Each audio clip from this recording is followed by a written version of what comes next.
Good evening dear students, welcome to my channel Pathak academy. आज हम लोग डिस्कस करने वाले हैं RRB NTPC previous year questions जितने थे और मोस्ट एक्सपेक्टेड जो क्वेश्चन है इस बार पूछे जाने की ज़्यादा संभावना है। जो CBT 2 का एग्ज़ाम देने वाले हैं, जो कैंडिडेट CBT 2 का एग्ज़ाम देने वाले हैं, उनके लिए ये वीडियो लेक्चर बहुत बेनिफिशियल होने वाला है। ये सेट 1 है। लगभग इस तरह से सेट हम लगभग सेट 50 तक लेकर आएंगे, ठीक है, जिसमें टॉप 100 क्वेश्चन आएंगे, मतलब पूरे के पूरे आपके 5000 क्वेश्चन हो जाएंगे। और इसी के इर्द गिर्द आपके क्वेश्चंस सारे रहेंगे, स्टैटिक हो चाहे जनरल जीके हो, वो सारी चीज़ इसमें मैं कवर कर लूँगा, ठीक है। तो ये ग्रुप डी का भी जो एग्ज़ाम होने वाला है, ग्रुप डी का, उनके लिए भी ये वीडियो लेक्चर बेनिफिशियल है, जीके के लिए, ठीक है, जनरल नॉलेज के लिए। तो ये वीडियो लेक्चर रेलवे के जितने एस्पिरेंट्स हैं उन सभी के लिए इम्पॉर्टेंट है। साथ ही और भी जो कम्पिटिटिव एग्जामिनेशन है उनके लिए, उन एस्पिरेंट्स के लिए भी ये बेनिफिशियल होगा वीडियो, क्योंकि आजकल जो एग्ज़ाम का ट्रेंड है वो सबका लगभग सेम हो गया है। अब कोई भी एग्ज़ाम छोटा या बड़ा नहीं रहा, सब में एक ही तरह से क्वेश्चंस आ रहे हैं, एक ही तरह से रिपीटिशन हो जा रहा है या आपका सेम क्वेश्चंस आपको देखने को मिलने, क्योंकि बहुत सारे क्वेश्चंस हैं हमेशा रिपीट होते रहते हैं। तो चलिए देर न करते हुए वीडियो लेक्चर की शुरुआत करते हैं। तो फर्स्ट क्वेश्चन क्या है आपके पास कि तापी नदी का उद्गम स्थल कहाँ है। तो तापी नदी का उद्गम स्थल सतपुड़ा में है। भारतीय स्वतंत्रता संग्राम के दौरान दिल्ली चलो का नारा किसने दिया था। तो सुभाष चंद्र बोस जी ने दिया था। थर्ड क्वेश्चन पर आते हैं, गर्मियों के मौसम के समाप्ति के समय विशेषकर केरल और कर्नाटक में पूर्व मानसूनी वर्षा होना अत्यंत आम है। इसे प्रायः किस नाम से संदर्भित किया जाता है। तो आम्र वर्षा के नाम से संदर्भित किया जाता है। तो ये CBT 1 में जितने क्वेश्चन हैं, CBT 1 में ये पूछे जा चुके क्वेश्चन हैं, और कुछ एक्स्ट्रा जो क्वेश्चन है उसको मैंने इसमें इनबिल्ट कर दिया है, ठीक है। तो चलिए देखते हैं, हैदर अली कहाँ का शासक था। तो हैदर अली मैसूर का शासक था। काकरापुर नाभिकीय शक्ति रिएक्टर कहाँ स्थित है। तो काकरापुर नाभिकीय शक्ति रिएक्टर आपका गुजरात में स्थित है। कहाँ पर है, गुजरात में स्थित है, ठीक है, गुजरात में स्थित है। मंत्रिपरिषद सामूहिक रूप से किसके प्रति जवाबदेह होती है। तो मंत्रिपरिषद सामूहिक रूप से लोकसभा के प्रति जवाबदेह होती है। नेक्स्ट स्लाइड पे चलते हैं। तो आइजैक न्यूटन द्वारा गति के कितने नियम प्रतिपादित किए गए थे। तो आइजैक न्यूटन द्वारा गति के 3 नियम प्रतिपादित किए गए थे। किस भाषा के फिल्म कुजांगल, यहाँ पे जांगल है, ठीक है, कुजांगल को 50वें अंतर्राष्ट्रीय फिल्म महोत्सव और रॉटरडम 2021 में टाइगर पुरस्कार प्रदान किया गया था। तो ये तमिल भाषा की मूवी थी कुजांगल, ठीक है। पृथ्वी का कौन सा भाग मैग्मा का मुख्य स्रोत है। तो पृथ्वी का मेंटल भाग मैग्मा का मुख्य स्रोत है। PSLV C37, PSLV C37 कितने उपग्रहों को सफलतापूर्वक समकालिक कक्षाओं में ले जाकर स्थापित करके एक कीर्तिमान बनाया या रिकॉर्ड बनाया। तो 104 सैटेलाइट को ले जाकर कीर्तिमान बनाया PSLV C37 ने। प्रधानमंत्री किसान संपदा योजना इनमें से किसमें निवेश को बढ़ावा देने के लिए संचालित एक प्रमुख कार्यक्रम है। तो खाद्य प्रसंस्करण को बढ़ाने के लिए या संचालित करने के लिए प्रधानमंत्री किसान संपदा योजना संचालित किया जाता है। नेक्स्ट क्वेश्चन पर चलते हैं, भारत में उदारीकृत विनिमय दर प्रबंधन प्रणाली की स्थापना किस वर्ष में की गई थी। तो ये 1992 में की गई थी। तो भारत में उदारीकृत विनिमय दर प्रबंध प्रणाली की स्थापना वर्ष 1992 में की गई थी। नेक्स्ट स्लाइड पे चलते हैं। भारत ने अपने पहले उपग्रह का प्रक्षेपण कब किया था। तो भारत ने अपने पहले उपग्रह का प्रक्षेपण 19 अप्रैल 1975 को किया गया था। जो फर्स्ट से रिलेटेड जितने भी फर्स्ट वूमन है, फर्स्ट मैन है, या फर्स्ट जो भी सेटेलाइट लॉन्च हुआ है, फर्स्ट पीपल है, फर्स्ट प्रेसिडेंट है, सब ये तो फर्स्ट वाले जितने हैं स्टैटिक पोर्शन में हमेशा पूछा जाता है। तो ये तो फर्स्ट वाले जितने भी क्वेश्चन आते हैं वो सारे आपको ध्यान रखने हैं, ठीक है। नेक्स्ट क्वेश्चन करते हैं। 1948 में अर्ली इंडियन सिविलाइजेशन नामक पुस्तक किसने लिखी? तो 1948 में अर्ली इंडियन सिविलाइजेशन नामक पुस्तक अर्नेस्ट मैके ने लिखी। किसने लिखी? अर्नेस्ट मैके ने। नेक्स्ट पे चलते हैं। शिक्षित बेरोजगार युवाओं के लिए स्वरोजगार के अवसरों का सृजन करने के लिए प्रधानमंत्री रोजगार योजना किस वर्ष लागू की गई थी? 1993 में। कब की गई थी? 1993 में। और 1993 से लेकर अब तक पूरे युवा जो है बेरोजगार ही है। मीन्स कि अगर लोगों की माने तो जो इलेक्शन कैंपेन में होता है ना कि सब आजकल बेरोजगार हैं, इलेक्शन कैंपेन में सब बेरोजगार हो जाते हैं, ठीक है। इलेक्शन ख़त्म हो जाता है तो सारों के पास रोजगार आ जाता है। और ये प्रधानमंत्री रोजगार योजना 1993 से स्टार्ट किया हुआ है, लेकिन अभी तक किसी को रोजगार नहीं मिला है, ठीक। बोलते हैं लोग कि नहीं मिला है, जबकि सभी कुछ ना कुछ कर ही रहे हैं। पद्मावत के रचयिता कौन है? तो पद्मावत के रचयिता है मलिक मोहम्मद जायसी। कौन है पद्मावत के रचयिता? मलिक मोहम्मद जायसी। अब ये क्वेश्चन जो है ये लगभग मतलब 30 से 40 बार ये क्वेश्चन रिपीट हो चुका है। सारे कॉम्पिटिटिव एग्जामिनेशन में आपको ये क्वेश्चन देखने को मिल जाएगा कि पद्मावत के रचयिता कौन थे? मलिक मोहम्मद जायसी थे। तो सब तरह के पेपर आप उठा लो, बीपीएससी, यूपी पीसीएस, रेलवे या कोई भी, तो ये क्वेश्चन आपको रिपीटेड मिलेंगे। फिर उसके बाद मैंग्रोव वन कहाँ पाए जाते हैं? तो मैंग्रोव वन ये यूपीएससी में मैंग्रोव वन बहुत पूछा जाता है, यूपीएससी, यूपी पीसीएस या बीपीएससी में, और रेलवे में भी इस क्वेश्चंस को बहुत पूछा जाता है। रेलवे का ये फेवरेट क्वेश्चन है, तो ये भी इम्पोर्टेंट हो गया। तो मैंग्रोव वन जो पाया जाता है वो ज्वार भाटा से प्रभावित तटों पर पाया जाता है। जहाँ पे ज्वार भाटा आता है वहाँ पे, जैसे कि पेनिनसुलर इंडिया पे ये वाला सेक्शन में पाया जाता है, ठीक है, जो तट वाले होते हैं। अब बात करते हैं अंतर्राष्ट्रीय क्रिकेट में 500 छक्के लगाने वाले दुनिया के पहले खिलाड़ी कौन है? तो रेलवे एग्ज़ाम में क्रिकेट से रिलेटेड तो बहुत क्वेश्चन पूछा जाता है। क्रिकेट है, बैडमिंटन है, लॉन टेनिस है, टेबल टेनिस है, विंबलडन है, ये सबसे बहुत क्वेश्चन पूछा जाता है, ठीक है। तो अंतर्राष्ट्रीय क्रिकेट में 500 छक्के लगाने वाले दुनिया के पहले खिलाड़ी जो है वो है क्रिस गेल। कौन है? Chris Gayle. नेक्स्ट स्लाइड पे चलते हैं। अब क्वेश्चन है कि ट्रैक बॉल किस श्रेणी के अंतर्गत आता है? तो ट्रैक बॉल इनपुट डिवाइस होता है। क्या होता है? इनपुट डिवाइस, ठीक, इनपुट डिवाइस होता है।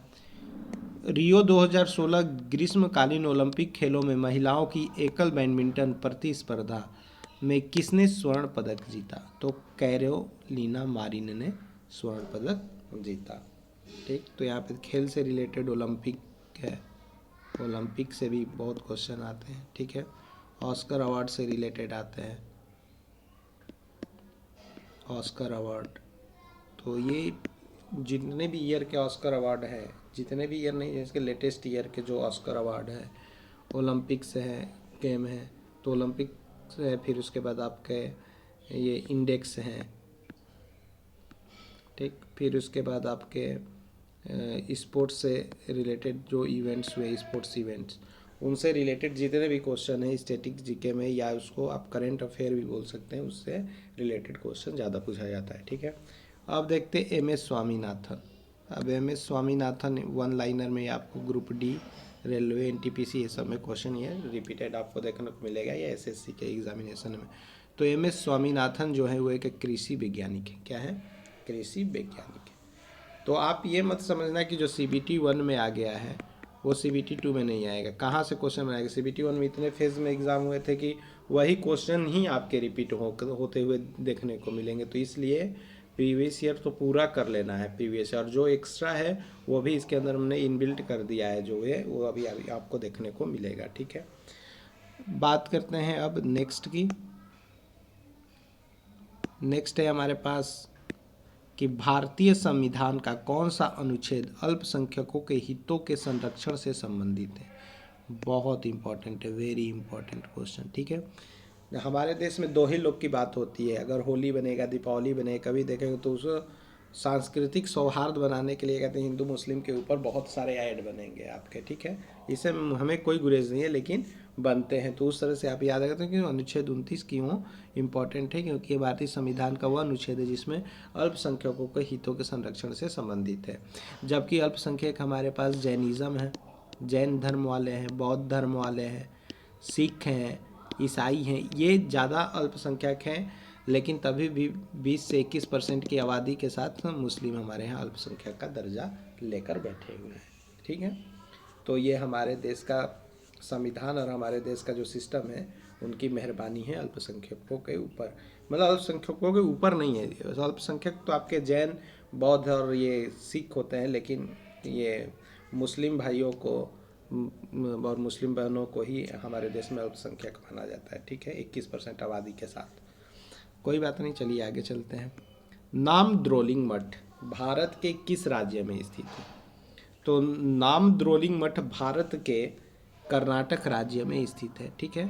और ये यहाँ पर बता दिए, जो भी मैंने बोला यहाँ पे कि भारतीय संविधान कौन सा अनुच्छेद है, अभी इसके बारे में, अल्पसंख्यक के बारे में, इसको कम्युनल मत बना देना भाई, सेक्युलर ही बनाए रखना, ठीक है। सेक्युलर 1947 में वर्ड लाया गया था, उसके पहले हम लोग का देश सेक्युलर था ही नहीं, ठीक है ना।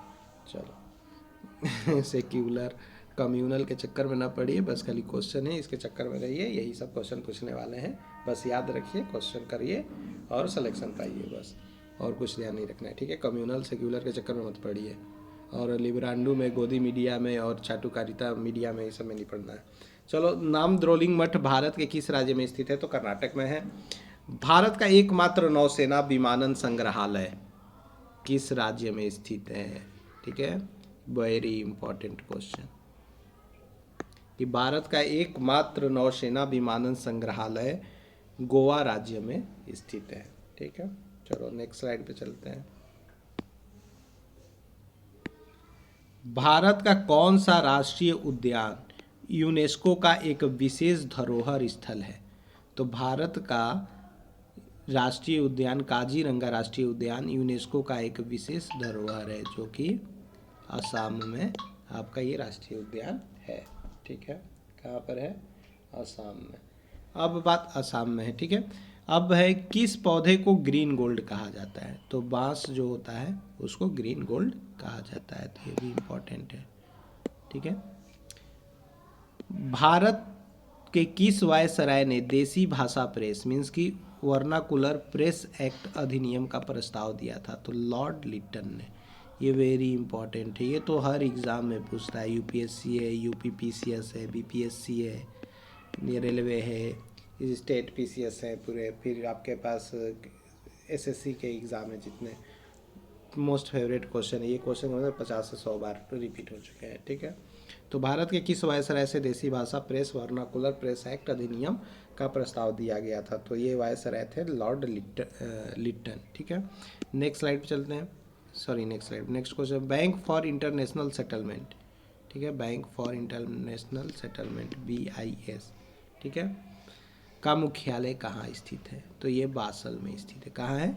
बासल में स्थित है। तो हेडक्वार्टर से रिलेटेड जितने भी इम्पोर्टेंट ऑर्गेनाइजेशन है उसके हेडक्वार्टर से रिलेटेड क्वेश्चन डायरेक्ट आपसे पूछे जाते हैं रेलवे NTPC में, चाहे रेलवे ग्रुप D एग्ज़ाम में, या किसी भी एग्ज़ाम कॉम्पिटेटिव एग्जामिनेशन में, वनडे कॉम्पिटेटिव एग्जामिनेशन में आपको हेडक्वार्टर, जो भी इम्पोर्टेंट ऑर्गेनाइजेशन होते हैं उसके हेडक्वार्टर से रिलेटेड क्वेश्चन जरूर पूछे जाते हैं।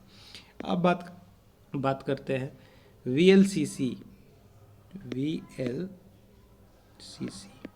ठीक है, VLCC Femina miss India world 2020 का ताज किसने जीता? तो ये मानसा वाराणसी ने जीता, वाराणसी की थी मानसा वाराणसी ने, ठीक है। नेक्स्ट क्वेश्चन पे चलते हैं, संश्लेषित फाइबर आसानी से आग पकड़ लेते हैं, हालांकि फायरमैन की वर्दी को अग्निरोधी बनाने के लिए उस पर किस प्लास्टिक की कोटिंग की जाती है? तो मेलामाइन प्लास्टिक की कोटिंग की जाती है। किसकी की जाती है? मेलामाइन प्लास्टिक की कोटिंग की जाती है, ठीक।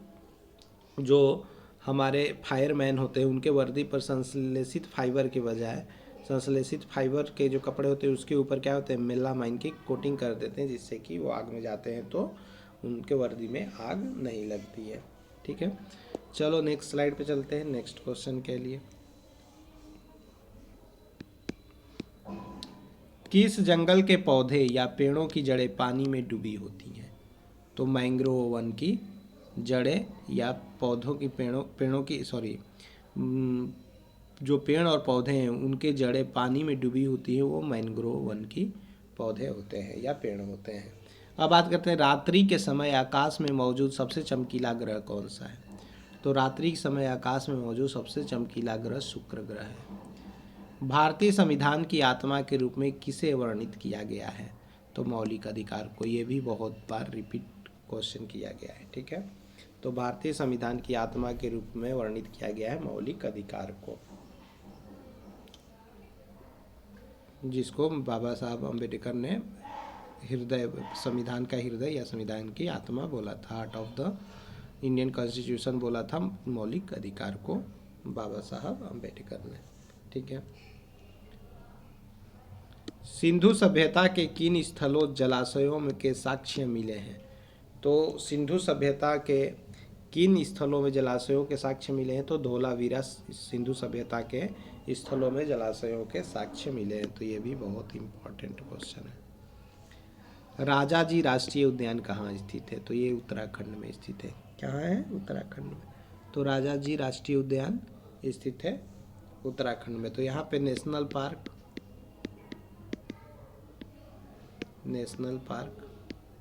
भी से भी क्वेश्चन आपके बहुत बनते हैं, ठीक है।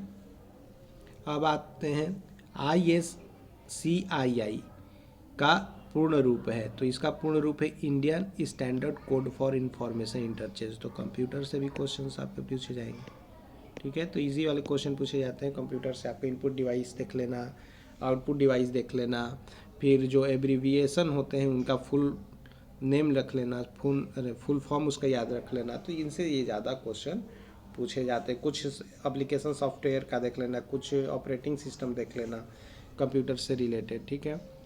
फिर उसके बाद मेमोरी का जो साइज़ होता है वो देख लेना, KB, MB, byte, KB, MB, ये सब देख लेना, ठीक है।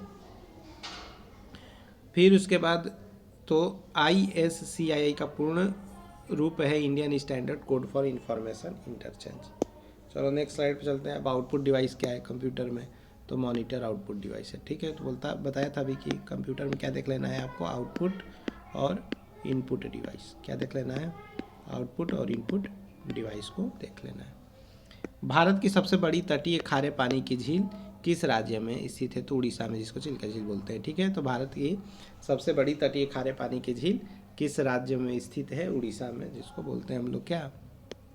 चिल्का झील, चिल्का झील, ठीक है।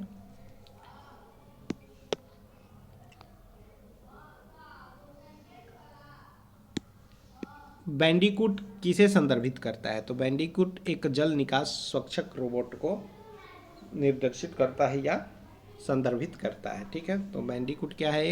एक जल निकासी रक्षक रोबोट है। दुनिया के पहले इलेक्ट्रॉनिक डिजिटल कंप्यूटर का नाम क्या है? तो दुनिया का पहले इलेक्ट्रॉनिक डिजिटल कंप्यूटर का नाम है ENIAC, ENIAC, ENIAC, ठीक है। कौन सा हार्मोन शरीर में रक्त शर्करा के स्तर को नियंत्रित करता है?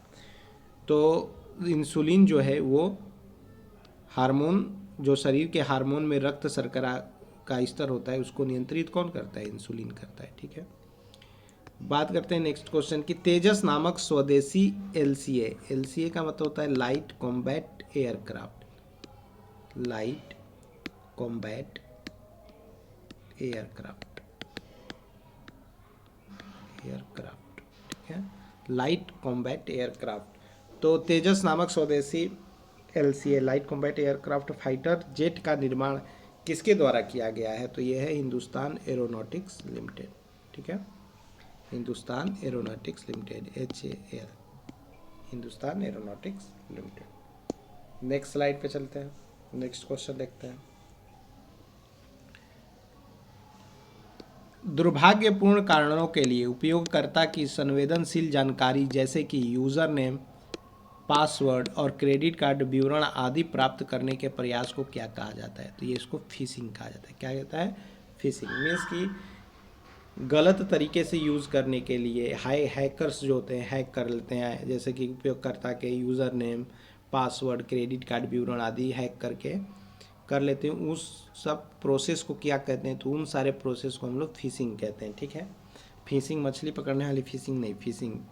ठीक है, PHISHING फिशिंग।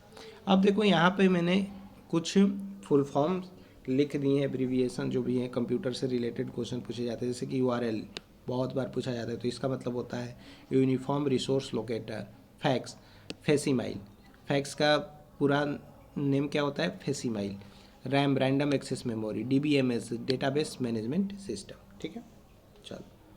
कोलाइड का गुण है, तो कोलाइड का गुण क्या है, कोलाइड का गुण क्या है, मीन्स कोलाइडल जो एलिमेंट होते हैं उनकी प्रॉपर्टी क्या होती है, तो ये बहुत छोटे आकार के कारण अकेले कणों का नग्न आँखों से नहीं देखा जाता। ये इतने छोटे होते हैं कि इनको साधारण आँखों से हम लोग नहीं देख सकते। ठीक, उसके लिए माइक्रोस्कोप का यूज़ करना पड़ेगा हमें। बाह्य बल से मुक्त होने पर वह स्थिर नहीं होते हैं, और कोलाइड एक विषमांगी मिश्रण है। ठीक है, तो कोलाइडल के बारे में जान गए तो कुछ भी करके ही आपसे क्वेश्चन बना सकता है। ठीक है, 1 मिनट, कहाँ चला गया। ठीक, तो ये हो गया। अब बात करते हैं अपने जल के पोषक संवर्धन द्वारा एक झील के प्राकृतिक आयु वृद्धि को किस नाम से जाना जाता है, तो उसको सुपोषण बोलते हैं, यूट्रोफिकेशन। क्या बोलते हैं, यूट्रोफिकेशन। मतलब अपने जल के पोषक संवर्धन द्वारा एक झील के प्राकृतिक आयु वृद्धि को किस नाम से जाना जाता है, तो सुपोषण। में खुद से अपना जो पोषण कर लेते हैं उसको सुपोषण बोलते हैं, जिसको यूट्रोफिकेशन बोलते हैं। ठीक है, ये क्या कहते हैं, खुद से अपने डेवलपमेंट अपना कर लेते हैं, मतलब सुपोषण होते हैं, खुद से अपना पोषण करते हैं। दिल्ली सल्तनत का सबसे बड़ा विस्तार किसके शासनकाल में देखा गया, तो दिल्ली सल्तनत का सबसे बड़ा विस्तार मोहम्मद बिन तुगलक के शासनकाल में देखा गया। ठीक है, कृष्णा नदी की सहायक नदी नहीं है, तो कृष्णा नदी की सहायक नदी मंजीरा नहीं है, तो ये क्वेश्चन पूछा गया था आपका CBT 1 में NTPC के। ठीक है, तो ये क्वेश्चन था आपका कि कृष्णा नदी की सहायक नदी नहीं है, तो ऑप्शन में मंजीरा था, तो मंजीरा नहीं है। लेकिन अगर हमें जानना हो कि कृष्णा नदी की सहायक नदी कौन कौन सी है, तो वो है घटप्रभा, भूसी, सॉरी भूसी है, मूसी होगा ना, 1 मिनट, मूसी। ठीक, घटप्रभा, मूसी और तुंगभद्रा जो है कृष्णा नदी की सहायक नदी है। ठीक है, कौन सी नदी धुआंधार जलप्रपात से संबंधित है, तो नर्मदा नदी जो है वो धुआंधार जलप्रपात से संबंधित है। मानव निर्मित रेशे का उदाहरण है, तो मानव निर्मित रेशा जो होता है वो रेयान होता है। अब मानव निर्मित रेशे के उदाहरण नहीं है, मतलब मानव निर्मित रेशा तो रेयान होता है, लेकिन मानव निर्मित रेशे कौन कौन से नहीं होते हैं, तो वो लीनन नहीं होता है, जूट नहीं होता है, और रेशम नहीं होता है। नेक्स्ट स्लाइड चलते हैं नेक्स्ट क्वेश्चन के लिए। चींटी के काटने से शरीर में प्रवेश करने वाले फॉर्मिक एसिड के प्रभाव को बेअसर करने के लिए किसका उपयोग किया जाता है, तो उसमें सोडियम बाइकार्बोनेट का यूज़ किया जाता है। जब चींटी हम लोग काट लेती है तो क्या होता है, जलन होने लगता है। वो जलन क्यों होता है, फॉर्मिक एसिड के अधिकता के कारण होता है। तो उस फॉर्मिक एसिड की अधिकता को कम करने के लिए क्या हम वहाँ पे सोडियम बाइकार्बोनेट अगर लगा देंगे तो उसका जलन जल्दी हमारा ठीक हो जाएगा। ठीक है, तो चींटी के काटने से शरीर में प्रवेश करने वाले फॉर्मिक एसिड के प्रभाव को बेअसर करने के लिए किसका उपयोग किया जाता है, तो सोडियम बाइकार्बोनेट का यूज़ किया जाता है। खरीफ की फसल है, तो खरीफ का फसल है आपका बाजरा, धान और ज्वार। अब खरीफ की फसल नहीं है गेहूँ, क्योंकि गेहूँ तो आपका रबी का फसल है। क्या है, रबी का फसल है। ठीक है, किसका फसल है, रबी का फसल है, रबी क्रॉप है। ठीक है, क्या है, रबी क्रॉप है। अब बात करते हैं राजा राम मोहन राय के विचारों के प्रचार प्रसार के लिए तत्वबोधिनी सभा की स्थापना किसने की थी, तो राजा राम मोहन राय के विचारों के प्रचार प्रसार के लिए तत्वबोधिनी सभा की स्थापना देवेंद्रनाथ टैगोर ने की थी। किसने की थी, देवेंद्रनाथ टैगोर ने की थी।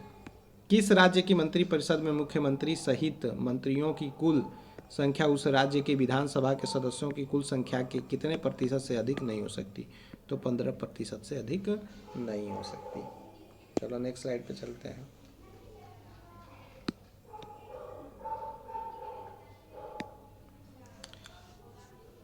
अधोजल वस्तुओं अंडर वाटर ऑब्जेक्ट की दूरी, दिशा और चाल को मापने के लिए अल्ट्रासोनिक तरंगों का उपयोग करने वाले उपकरण को कहा जाता है सोनार। क्या बोला जाता है? सोनार बोला जाता है। तो अधोजल अंडर वाटर ऑब्जेक्ट है, उसकी दूरी, दिशा, चाल को मापने के लिए अल्ट्रासोनिक तरंगों का उपयोग करने वाले उपकरण को सोनार कहा जाता है। नेक्स्ट क्वेश्चन पे चलते हैं। फरवरी 2021 में राज्यसभा में विपक्ष के नेता के रूप में किसे नामित किया गया है? तो मल्लिकार्जुन खड़गे जी को नामित किया गया है। फरवरी 2021 में राज्यसभा में विपक्ष के नेता के रूप में मल्लिकार्जुन खड़गे जी को नियुक्त किया गया है या नामित किया गया। मल्लिकार्जुन खड़गे कांग्रेस के नेता हैं, ठीक है, कांग्रेस के वरिष्ठ नेता हैं, नेता नहीं, कांग्रेस के नेता नहीं, कांग्रेस के वरिष्ठ नेता हैं, ठीक है। किस बंदरगाह का नाम बदलकर दीनदयाल बंदरगाह रखा गया है? तो कांडला बंदरगाह का नाम बदलकर दीनदयाल बंदरगाह रखा गया है, ठीक है। तो कांडला बंदरगाह का नाम बदलकर क्या रख दिया गया है? दीनदयाल बंदरगाह रख दिया गया है। नेक्स्ट क्वेश्चन पे चलते हैं। राष्ट्रीय प्रौद्योगिकी दिवस प्रतिवर्ष किसकी स्मृति में मनाया जाता है? तो पोखरण सेकेंड, जो पोखरण परीक्षण हुआ था वहाँ पे पोखरण सेकेंड के स्मृति में राष्ट्रीय प्रौद्योगिकी दिवस मनाया जाता है। नेक्स्ट क्वेश्चन पे चलते हैं। भारत सरकार ने राष्ट्रीय किसान नीति एनपीएफ को मंजूरी कब प्रदान की थी? तो भारत सरकार ने राष्ट्रीय किसान नीति एनपीएफ की मंजूरी 2007 में प्रदान की थी, ठीक है। तो ये बहुत इंपॉर्टेंट क्वेश्चन है, इसको भी आप लोग देख लेना। और ये कांडला वाला जो बंदरगाह का नाम बदलकर पंडित दीनदयाल रख दिया गया है, ये भी इंपॉर्टेंट क्वेश्चन है, रिपीट हो सकता है। नेक्स्ट क्वेश्चन पे चलते हैं, नेक्स्ट स्लाइड पे चलते हैं नेक्स्ट क्वेश्चन के लिए। उस पंजाबी मुसलमान का नाम बताइए जो कैम्ब्रिज का छात्र था और जिसने 1935 में पाकिस्तान नामक शब्द गढ़ा था। तो वो गढ़ा था चौधरी रहमत अली ने। किसने गढ़ा था? चौधरी रहमत अली ने पाकिस्तान नाम गढ़ा था 1935 ईस्वी में। अब कुछ लोक नृत्य देख लेते हैं, जैसे कि असम का लोक नृत्य बिहू है, छत्तीसगढ़ का लोक नृत्य डगला है और गुजरात का लोक नृत्य गरबा है। तो छोटी छोटी चीज़ें जो स्टैटिक जी के हैं उसको मैं पीडीएफ में इनबिल्ट कर दूंगा, थोड़ा थोड़ा यहाँ से भी हम लोग सीखते चलेंगे और याद, जैसे कि याद हो जाएगा, छोटा छोटा करके याद करेंगे ना तो अच्छे से याद हो जाएगा। उस सेट 50 तक आप हमारे साथ बने रहिएगा, देखिएगा आपका जीके का एक भी क्वेश्चन नहीं छूटेगा एग्जामिनेशन हॉल में, ठीक है। तो ये लोक नृत्य था, असम का लोक नृत्य बिहू है, छत्तीसगढ़ का लोक नृत्य डगला है और गुजरात का गरबा है। किसने मौर्य प्रशासन में अध्यक्षों को विभिन्न विभागों के अधीक्षकों के रूप में उल्लिखित किया था? तो ये कौटिल्य ने किया था। क्या किया था? कौटिल्य ने। कौन सा कार्य एनबीएफसी द्वारा नहीं किया जा सकता है? तो मांग आधारित जमा स्वीकार करना। तो एनबीएफसी जो है उसके द्वारा मांग आधारित जमा स्वीकार करना कार्य नहीं किया जा सकता। तो एनबीएफसी के बारे में कुछ जान लेते हैं, ठीक है। तो ये तो कार्य नहीं किया जा सकता एनबीएफसी द्वारा कि मांग आधारित जमा स्वीकार नहीं करना, लेकिन क्या इसे के द्वारा कार्य किया जाता है एनबीएफसी के द्वारा? तो एनबीएफसी के द्वारा जो कार्य किया जाता है वो होता है ऋण प्रदान करना, निवेश करना और शेयरों का अधिग्रहण करना। तो ये इकोनॉमिक्स से आपका क्वेश्चन बन गया, इकोनॉमी से, ठीक है, इकोनॉमिक्स से। अब इसका एनबीएफसी का कहीं कहीं फुल फॉर्म भी पूछ लिया जाता है। तो एनबीएफसी का फुल फॉर्म है नॉन बैंकिंग फाइनेंशियल कंपनी। क्या है? Non banking financial company. इस कंपनी को कैसे स्टार्ट किया गया था? तो ये कंपनी एक्ट 1956 के तहत इसको स्टार्ट किया गया था, एनबीएफसी को, कंपनी एक्ट 1956 के तहत, ठीक है। अब क्वेश्चन नेक्स्ट देखते हैं। The general theory of employment interest and money के लेखक कौन थे जिसने अर्थशास्त्र की एक अलग शाखा के रूप में माइक्रो इकोनॉमिक्स की नींव रखी? तो जॉन मेनार्ड कीनेस। तो ये भी इकोनॉमिक्स से क्वेश्चन है, ठीक है। इकोनॉमिक्स से भी रेलवे में बहुत क्वेश्चन पूछा जाता है, ठीक है, किसी भी कॉम्पिटिटिव एग्जामिनेशन में इकोनॉमिक्स से, जैसे इकोनॉमिक्स आपको जानना है, वो भी करंट इवेंट से रिलेटेड ही पूछे जाते हैं, ठीक है। चलो नेक्स्ट पे चलते हैं। महात्मा गांधी ने किस अधिनियम के विरोध में लोगों से 6 अप्रैल 1919 को एक दिन के लिए अहिंसक विरोध दर्शाने को कहा? तो महात्मा गांधी ने जो रॉलेट एक्ट अधिनियम के विरोध में 6 अप्रैल 1919 को एक दिन के लिए अहिंसक विरोध दर्शाने के लिए कहा था। तो महात्मा गांधी से रिलेटेड जितने भी इश्यूज़ हैं, महात्मा गांधी से रिलेटेड, जैसे कि इनके द्वारा लिखी हुई बुक, ठीक है, इनके जो भी मूवमेंट्स थे, ठीक है, मूवमेंट्स जो थे, ये सारे इनके बारे में, प्रवासी भारतीय दिवस इन्हीं से रिलेटेड है। तो ये सारे महात्मा गांधी से रिलेटेड जितने भी फैक्ट्स हैं उनको आपको ध्यान रखना होगा, क्योंकि ये हर एग्ज़ाम में पूछा जाता है महात्मा गांधी से रिलेटेड फैक्ट्स, ठीक है। ज़रूर महात्मा गांधी पर एक क्वेश्चन आपको देखने को मिलेगा, कहीं भी एक भी देखने को मिल जाता है, कहीं कहीं दो दो तीन तीन देखने को मिल जाते हैं, ठीक है, कभी कभी। चलो, तो अब बात करते हैं हरियाणा के किस जिले में परमाणु ऊर्जा संयंत्र स्थित है? फतेहाबाद, ठीक है। महात्मा गांधी हर चीज़ के लिए इम्पोर्टेंट है, ठीक है, तो महात्मा गांधी के ऊपर आपको विशेष ध्यान देना है। तो हरियाणा के किस जिले में परमाणु ऊर्जा संयंत्र स्थित है? तो फतेहाबाद में। नेक्स्ट स्लाइड पे चलते हैं नेक्स्ट क्वेश्चंस के लिए। किस संवैधानिक संशोधन को मिनी संविधान के नाम से जाना जाता है, जिसके तहत स्वर्ण सिंह समिति की सिफारिशों को लागू किया गया था? तो स्वर्ण सिंह की समिति की सिफारिश में 42वां संविधान संशोधन था, तो ये भी ध्यान रखना। यूपीएससी में बहुत बार क्वेश्चन पूछा जा चुका है, ठीक है। यूपीएससी चाहे स्टेट पीसीएस है, यूपी पीसीएस है, बीपीएससी हैं, जो भी एग्ज़ाम है उन सब में ये सारे क्वेश्चंस पूछे जा चुके हैं। रेलवे एनटीपीसी में CBT-1 में पूछा जा चुका है, ग्रुप डी में भी पूछा जा सकता है, रेलवे के एसएससी में भी बहुत बार रिपीटेड टाइम्स पूछा गया है क्वेश्चन। तो आपको देखना ही है हमेशा ही, मतलब कि बताया था मैंने शुरू में ही आपको कि आजकल कोई भी कॉम्पिटिटिव एग्जामिनेशन ईजी नहीं रहा, सब एक जैसे हैं, एक तरह के पैरामीटर है, कोई नहीं, मतलब कि रेलवे का भी पेपर आपको यूपीएससी की तरह देखने को मिल सकता है, ठीक है। मतलब लेवल उस तरह से मैच अब करने लगे हैं लोग, मतलब इतना ज़्यादा कंपटीशन हो गया और इतना अनएम्प्लॉयमेंट है कि लोग पढ़ पढ़ के एकदम बैठे पड़े हुए हैं, ठीक है। कोई भी सवाल पूछ लीजिए, फटाक से जवाब मिलेगा आपको। भारत के कीमतों में वृद्धि के एवज में सरकारी कर्मचारियों को दिए जाने वाले महंगाई भत्ते की गणना के लिए निम्नलिखित में से किसका उपयोग किया जाता है? तो इसमें किया जाता है CPI का, औद्योगिक श्रमिकों के लिए उपभोक्ता मूल्य सूचकांक संख्या, ठीक है। अब बात करते हैं बोधिसत्व की अवधारणा किससे संबंधित है? तो बोधिसत्व की अवधारणा महायान बौद्ध धर्म से संबंधित है। विनय और सुत्त पिटक किसकी शिक्षाओं के संकलन है? तो विनय और सुत्त पिटक गौतम बुद्ध के शिक्षाओं के संकलन है। तो गौतम बुद्ध भी बहुत इम्पोर्टेंट है आपके। तो गौतम बुद्ध से रिलेटेड भी फैक्ट है, जो इनका जन्म है, महापरिनिर्वाण है, उपदेश है, किताब है, इनके धम्म है, ये सारे ध्यान रखना है। फिर आपके एंशिएंट टाइम के जो वंश है, मौर्य कालीन है, गुप्त कालीन है, तो उनसे रिलेटेड ये बहुत इंपॉर्टेंट फैक्ट्स यहाँ से आपको मिल जाते हैं। तो मौर्य एम्पायर भी इम्पोर्टेंट हो जाता है, बौद्ध से रिलेटेड है, और गुप्ता एम्पायर भी इम्पोर्टेंट हो जाता है। तो एंशिएंट से ये सारी चीज़ें भी पढ़ सकते हैं हम लोग, ठीक है।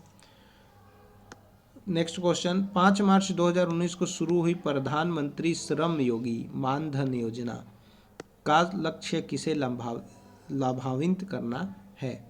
तो मार्च 2019 को शुरू हुई प्रधानमंत्री श्रम योगी मानधन योजना का लक्ष्य असंगठित क्षेत्र के श्रमिकों को लाभान्वित करना है, ठीक है। चलो नेक्स्ट स्लाइड पे चलते हैं। उस प्रकार के पोषण का नाम बताएं जिसमें जीव अपना पोषण मृत और विघटनशील पदार्थों से विलय के रूप में प्राप्त करते हैं। तो वह है मृतजीवी पोषण, जिसको बोलते हैं सैप्रोफिटिक न्यूट्रिशन। क्या बोलते हैं? सैप्रोफिटिक न्यूट्रिशन, ठीक। चलो, गैट का मुख्यालय कहाँ है? तो गैट का मुख्यालय आपका जिनेवा स्विट्जरलैंड में है। और गैट का फुल फॉर्म क्या है? General agreement on tariff and trade. क्या है? General agreement on tariff and trade. इसको इस्टेब्लिश किया गया था 1947 में। कब इस्टेब्लिश किया गया था? 1947 में। तो यहाँ पे देखो ऑर्गेनाइजेशन है जो इम्पोर्टेंट, उसके हेड क्वार्टर और इस्टेब्लिशमेंट ईयर पूछा जा सकता है, और उसका फुल नेम भी पूछा जा सकता है, ठीक है। तो गैट में क्या है? तो गैट का मुख्यालय जिनेवा में है, स्विट्जरलैंड में। और जिसका गैट का फुल नेम क्या है हमारा? General agreement on tariff and trade और इस्टेब्लिश्ड हुआ था 1947 में, इसकी स्थापना हुई। WHO का फुल फॉर्म क्या है? तो वर्ल्ड हेल्थ ऑर्गेनाइजेशन है। इसका भी जो हेडक्वार्टर है वो जिनेवा स्विट्जरलैंड में है और इसको इस्टेब्लिश किया गया था 7 अप्रैल 1948 को, 7 अप्रैल 1948 को। आप देखते हैं इंटरपोल का जो हेडक्वार्टर है वो लियोन फ्रांस में है, जिसके अंदर 194 कंट्री मेंबर हैं। इसका मोटो है connecting police for a safer world. ठीक है, तो connecting police for a safer world. तो देखो ये सारे तो ऑर्गेनाइजेशन हैं, लेकिन जब ज़रूरत इन लोग का पड़ता है तो ये कोई भी साथ नहीं देते हैं। कैसे, क्यों? जैसे कि यूक्रेन है, यूक्रेन रसिया जो अभी इशू चल रहा है यूक्रेन रसिया का, तो इसमें क्या चल रहा है कि नाटो का ये सदस्यता लेने वाला था यूक्रेन, लेकिन यूक्रेन के जो बॉर्डर्स हैं वो रसिया से घिरे हुए हैं। रसिया को लगा कि ये हमारे लिए खतरा हो सकता है। रसिया ने मना किया कि भाई आप नाटो की सदस्यता न लो, लेकिन अमेरिका यहाँ से पुश किया था कि हम तुमको नाटो का सदस्य बना देंगे, नाटो का सदस्य बना देंगे, नहीं बनाए और इसके ऊपर युद्ध हो गया। यूक्रेन के ऊपर रसिया ने धावा बोल दिया। अब स्थिति खराब है, इसके वजह से पूरा वर्ल्ड झेल रहा है। तो अमेरिका के ऊपर कोई भी भरोसा मत करना। अमेरिका, चाइना ये भरोसेमंद देश नहीं है। क्यों नहीं है? क्योंकि देखो अभी श्रीलंका में क्राइसिस आया है, अनाज ख़त्म हो गया है, पेट्रोल 300-400 रुपये पार हो गए हैं लीटर, चावल गेहूँ 400 रुपये किलो बिक रहे हैं, दूध 400 ग्राम 800 रुपये लीटर बिक रहे हैं।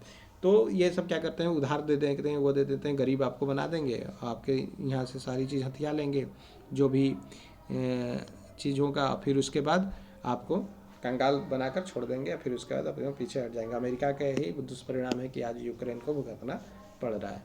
ठीक है, रसिया अभी भी बोल रहा है कि भाई नाटो का सदस्यता मत लो, कह दो कि हम नाटो का सदस्यता नहीं तो हम युद्ध को रोक देंगे, लेकिन यूक्रेन ने मानने को तैयारी नहीं है। सब बेवकूफ़ हैं, खाली लड़ाई कराते रहते हैं एक दूसरे से। तो अमेरिका की कोई भी भरोसा मत करना। इसमें ना तो यूएनएससी कुछ कर पा रहा है, यूएनएससी बेकार संस्था है, कोई काम का नहीं है। नाटो बेकार है, कोई नहीं है। ये सब बनाया गया था शांति के लिए, पीस के लिए, लेकिन कहीं भी पीस नहीं है, कुछ कर भी नहीं पा रही है। और इसके अंदर फंड भी सबसे ज़्यादा अमेरिका के ही होते हैं, तो अमेरिका के अकॉर्डिंग सारे ये काम करते हैं, तो कोई मतलब है नहीं इन सब का। ठीक है, यूएनओ का, यूएन का, ये सब फालतू के होते हैं, बस सुनने में अच्छे लगते हैं, न्यूज़ में आते हैं, न्यूज़ पढ़ लो, बस मस्त रहो। ठीक है, तो ये सब बकवास संस्था है, ऑर्गेनाइजेशन। यूएन है, यूएनएससी है, ये यूएनएससी है, नाटो है, मतलब क्या बोले, बोलते बोलते थक जाएंगे। मतलब इनके लिए इतना गुस्सा भरा हुआ है कि क्या बोलूँ मैं, छोड़ो, जाने दो इनको, हम लोग पढ़ते हैं। तो इंटरपोल क्या है? इंटरपोल है, इंटरपोल का जो हेडक्वार्टर है वो लियोन फ्रांस में है, 194 मेंबर कंट्री है। मोटो इसका है connecting police for a safer world है। अब ESRO का फुल फॉर्म है यूरोपियन स्पेस रिसर्च ऑर्गेनाइजेशन और इसका जो हेडक्वार्टर पेरिस फ्रांस में है। कहाँ पे? पेरिस फ्रांस में। नेक्स्ट स्लाइड पे चलते हैं, नेक्स्ट क्वेश्चन के लिए। बायू कॉइन, ठीक है, बायू कॉइन किसकी होलसेल ट्रेडिंग के लिए पहला भारतीय प्लेटफॉर्म प्रस्तुत किया था? तो BuyUcoin cryptocurrency wholesale trading के लिए पहला भारतीय प्लेटफॉर्म प्रस्तुत किया था। ठीक है, नेक्स्ट क्वेश्चन पे चलते हैं। भारत के चौथे राष्ट्रपति कौन थे? तो वाराहगिरी वेंकट गिरी, वीवी गिरी, कौन थे? वीवी गिरी। तो इसमें राष्ट्रपति के नाम हमें शुरू से लेकर अभी तक जितने भी हैं, रामनाथ कोविंद तक, राजेंद्र प्रसाद से लेकर रामनाथ कोविंद तक हायरार्की याद करनी पड़ेगी, यानी क्रोनोलॉजी में आपको याद रखना पड़ेगा, रेलवे कुछ भी पूछ सकता है। ठीक है, तो चलिए, तो भारत के चौथे राष्ट्रपति थे वाराहगिरी वेंकट गिरी। अब चलते हैं क्वेश्चन नंबर, नेक्स्ट क्वेश्चन पे चलते हैं। 2014 में शुरू किए गए गंगा स्वच्छता कार्यक्रम का नाम बताइए। तो गवर्नमेंट स्कीम है, उसको आपको ध्यान रखना है, और कब स्टार्ट हुआ, कहाँ इस्टेब्लिश हुआ, कहाँ से शुरू किया गया, ये सारी चीज़ें आपको ध्यान में रखना है। ठीक है, तो 2014 में शुरू किए गए गंगा स्वच्छता कार्यक्रम का नाम है जो वो है नमामि गंगे। क्या है? नमामि गंगे। और नरेंद्र मोदी जब से PM बने हैं खाली स्कीम ही स्कीम है देश में। ठीक है, बहुत सारे स्कीम है, इतने स्कीम है कि स्कीम याद करते करते आप याद हो जाओगे, मतलब कि याद करते करते आप ही याद हो जाओगे कि आप कौन है। ठीक है, तो इतने सारे स्कीम कर दिए हैं। स्कीम भी इतनी डिटेल में स्कीम है कि वो डिटेल ही पढ़ते पढ़ते ऐसा लगता है कि पूरा हिस्ट्री, ज्योग्राफी, पॉलिटी सब उसी में है। ठीक है, उसी से हो जाता है पूरा। चलो कोई नहीं, आगे चलते हैं। भारतीय रिजर्व बैंक की स्थापना कब हुई थी? तो भारतीय रिजर्व बैंक की स्थापना 1935 ईस्वी में हुई थी। कब हुई थी? 1935 ईस्वी में। एलपीजी का पूर्ण रूप क्या है? तो एलपीजी का पूर्ण रूप क्या है? तो एलपीजी का पूर्ण रूप है लिक्विफाइड पेट्रोलियम गैस। ठीक। दिलवाड़ा मंदिर स्थित कहाँ पर है? तो दिलवाड़ा मंदिर जो स्थित है वो माउंट आबू में स्थित है, ये राजस्थान में। कहाँ पर है? राजस्थान में। ठीक है, राजस्थान। तो एलपीजी का पूर्ण रूप क्या है? Liquefied petroleum gas. तो रेलवे जो होता है वो एब्रीविएशन बहुत ज़्यादा पूछता है, मैंने फुल फॉर्म ज़्यादा पूछता है। ठीक है, ये एक दो क्वेश्चन आपको, 100 क्वेश्चन आएंगे तो उसमें 2 क्वेश्चन आपको एब्रीविएशन वाले मिल ही जाएंगे, मीन्स फुल फॉर्म वाले क्वेश्चन मिल ही जाएंगे। अब करते हैं, भारत की संसद में पहला लोकपाल विधेयक कब पेश किया गया था? तो भारत की संसद में पहला लोकपाल विधेयक 1968 में पेश किया गया था। तो ये विधेयक पेश किया गया था, लेकिन अभी तक लोकपाल सही तरीके से वर्क करती है कि नहीं, इसके लिए आंदोलन भी हो गया था 2012 में। ठीक है, अन्ना गायब हो गए, कुमार विश्वास गायब हो गए, अरविंद केजरीवाल मुख्यमंत्री बनकर दिल्ली पे बैठ गए हैं और चिल्लाते रहते हैं कि हमको सब कुछ दो। सब कुछ उसका वर्ल्ड में नंबर 1 होता है। ठीक है, वर्ल्ड में एजुकेशन उसका नंबर 1 है, हेल्थ नंबर 1 है, लेकिन दिखता कहीं भी नहीं है कि है कि नहीं है। ठीक है, जो हमेशा रोता रहता है, रोने वाला मुख्यमंत्री, रोने वाला सीएम। ठीक है, इसे किसी को आपत्ति हो सकती है। ठीक है, जो लिब्रांडू टाइप के लोग हैं उनको हो सकती है। ठीक है, लेकिन ये मेरा पॉइंट ऑफ व्यू है। ठीक है, हमने देखा है जो, वही बता रहा हूँ मैं आपको, बाद बाकी उसमें नहीं जाते हैं। न्यूज़ चैनल वाले किसको अच्छा करते हैं किसको ख़राब करते हैं कुछ पता ही नहीं चलता है, इशूज़ पे बात ही नहीं करते हैं। अब बात करते हैं, लास्ट स्लाइड है और इसमें क्वेश्चन हम लोग लगभग 100 से ऊपर कवर कर चुके हैं। ठीक है, अब बात करते हैं, प्रदूषित हवा में निम्नलिखित में से किसकी उपस्थिति के कारण हे फीवर बुखार होता है? देखो, हे फीवर बुखार होता है परागकण के कारण, मीन्स पोलेंस के कारण। किसके कारण? पोलेंस के कारण। तो हे बुखार किसके कारण होता है? पोलेंस के कारण होता है। अब नेक्स्ट क्वेश्चन देखते हैं, मानसून पूर्व वर्षा जो केरल और कर्नाटक के तटीय क्षेत्रों में एक सामान्य घटना है, कोई स्थानीय तौर पर किस नाम से जाना जाता है? तो इसको स्थानीय तौर पे आम्र वर्षा के नाम से जाना जाता है। विश्व रेड क्रॉस दिवस कब मनाया जाता है? तो 8 मई को मनाया जाता है। तो डे, जो इम्पोर्टेंट डे हैं, इम्पोर्टेंट डे हैं, उनसे रिलेटेड भी क्वेश्चन एनटीपीसी रेलवे में पूछे जाते हैं। तो डे से रिलेटेड भी क्वेश्चन हम लोग कर लेंगे। मीन्स 50 वीडियो लेक्चर आएगा तो कहीं ना कहीं पूरे डे उसमें कवर हो ही जाएंगे। ठीक है, तो स्टैटिक जीके